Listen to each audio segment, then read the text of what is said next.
Today is the one talk, teaching that we're going to have, which really goes against what society tells us.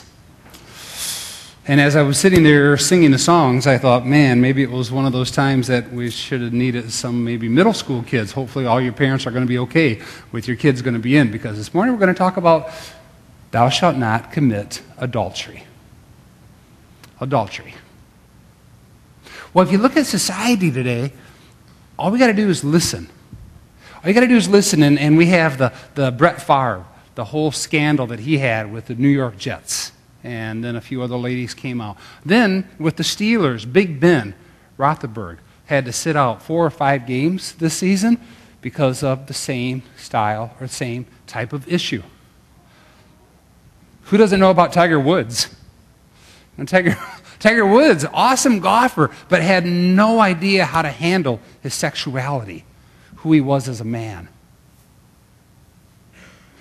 Think about just some other ones. There's a New York congressman by the name of Christopher Lee. Just 2 weeks ago, he was caught sending topless or shirtless pictures. Some of you caught that on the news maybe. Shirtless pictures over Craigslist to another couple, 1 or 2 ladies, and he was advertising himself as being a single man. He's a congressman, he's married, and he has children. And I looked at that, the places that I saw it, it's like, what is he doing? Think about the governor of South Carolina. How about, 9 months ago? How many of us were shocked that he took off?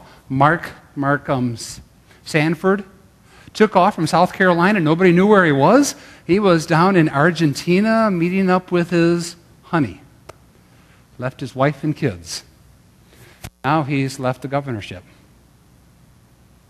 You know, if you look around, we see enough of it. The fact that sex sells.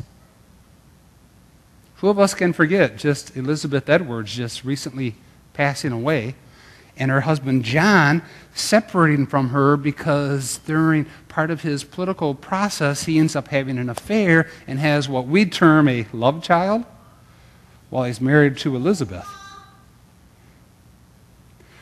How many of us don't remember the whole aspect of President Bill Clinton at the time that he had this situation going on, but at the same time he did, Newt Gingrich was also cheating on his wife. So here we have the Democrat and the Republican leaders of America at that time, both cheating on their spouses and both sort of pointing the fingers at each other. Thou shalt not commit adultery. This is the one commandment which really, as I say, goes totally against what we as an American society actually teach. What do I mean with that? Just turn on the television.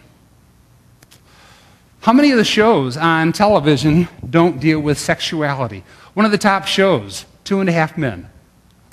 Not going to ask how many of you like to watch that show, but 2.5 Men, if you've ever seen it, it deals all with sexuality and how many women these 2 men can sleep with. I mean, back from the 2000s, the late 90s, it was Sex in the City, or the Friends, the TV show Friends. We also have the show that's going on right now, which is How I Met Your Mother. I'm not going to ask who likes that show either. If you watch that show, I mean, the characters constantly are sleeping around with each other and with whomever they can get into bed. And so we come to church and we hear the words, thou shalt not commit adultery. And yet when we walk out, when we watch all that stuff, we are bombarded with the reality that sex sells. I'm going to need the remote, Dick. I just realized I don't have it. Sex sells. Just think about it. Again, I'm not going to ask you guys to answer this question, but how many of you all like the Swimsuit Sports Illustrated edition? Okay, no hands, but what was that? What is that? What is that all about? It's about sexuality. Sex sells. Before we actually look at this, I want us to look back at the totality of what we've been talking about. The totality of the 10 Commandments. And read with me in white. the parts of the Ten Commandments that we've gone through. And God spoke all these words. I am the Lord your God who brought you out of Egypt, out of the land of slavery. You shall have no other gods before me. You shall not make for yourself an idol in the form of anything in heaven above, or the earth beneath, or the waters below. You shall not misuse the name of the Lord your God, for the Lord will not hold guiltless who misuses his name. Remember the Sabbath day by keeping it holy. Just to remind you all, the verse 4, what we looked at was, we got to put first things first. God is the one who takes us out of our sin. God has a claim on our lives. Secondly, let God be God. We are in God's image already. That doesn't mean we can't have wonderful, beautiful sanctuaries, but we don't need anything else to be an image of God. We're created in God's image by love, grace, joy, peace, mercy, all those attributes that we have. Third one, don't misuse God's name. And we tend to think it just has to deal with swearing, but it's also dragging the name Christian through the mud. I'm proud of the name Van Hukelum. I've said that the last 4 weeks. I don't want to drag my name through the mud. We take the name Christian, don't drag it through the mud. Remember the Sabbath day. Every day is holy to God, 24/7. Let's keep going with the next 6. Honor your father and your mother so that you may live long in the land the Lord your God has given you. You shall not murder. You shall not commit adultery. You shall not steal. You shall not give false testimony against your neighbor. You shall not covet your neighbor's anything. That's right. Okay, so honor your father and mother by obeying, by respect, by submission, by attention, loyalty, all these different attributes we're called to do for our mom and dad. Last week we looked at you shall not murder. It's just not the physical murder. But Jesus says when you are angry with somebody, when you say mean words to somebody else, you have murdered their spirit. We're called not to murder each other's spirit, but we're called to offer love and mercy to each other. And today, you should not commit adultery. What does the word actually mean, the Hebrew word? The Hebrew word for you shall not commit adultery is, I can't say this, but na'oth, which means committing adultery is usually, within the Old Testament, it's usually of a man committing adultery with a wife of another man. The word also means marriage breaker.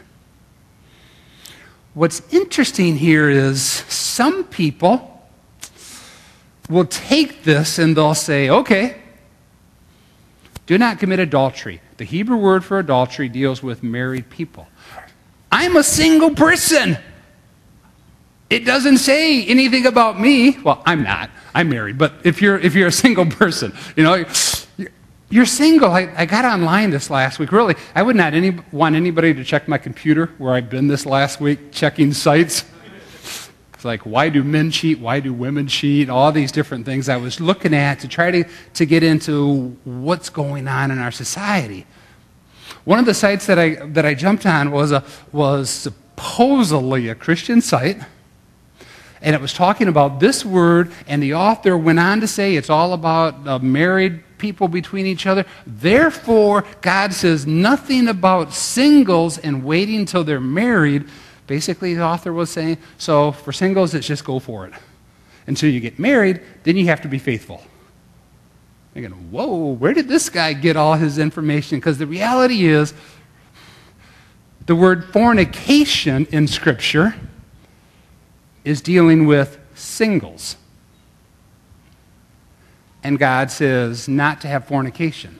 So everything that I'm talking about this morning, don't get stuck on the idea that it's just you shall not commit adultery, the nuance about if you're married, but it's also, it's embodying and taking the single concept of fornication. Follow me with that? So you can't sit back and say, oh man, just the Old Testament Hebrew word adultery is just for married people, so that doesn't affect me at all. This is not. No, the reality is, the totality of Scripture teaches through adultery, the word, and through the word fornication, through the Old Testament Hebrew and through Greek, to save it till marriage. Basically, that's the whole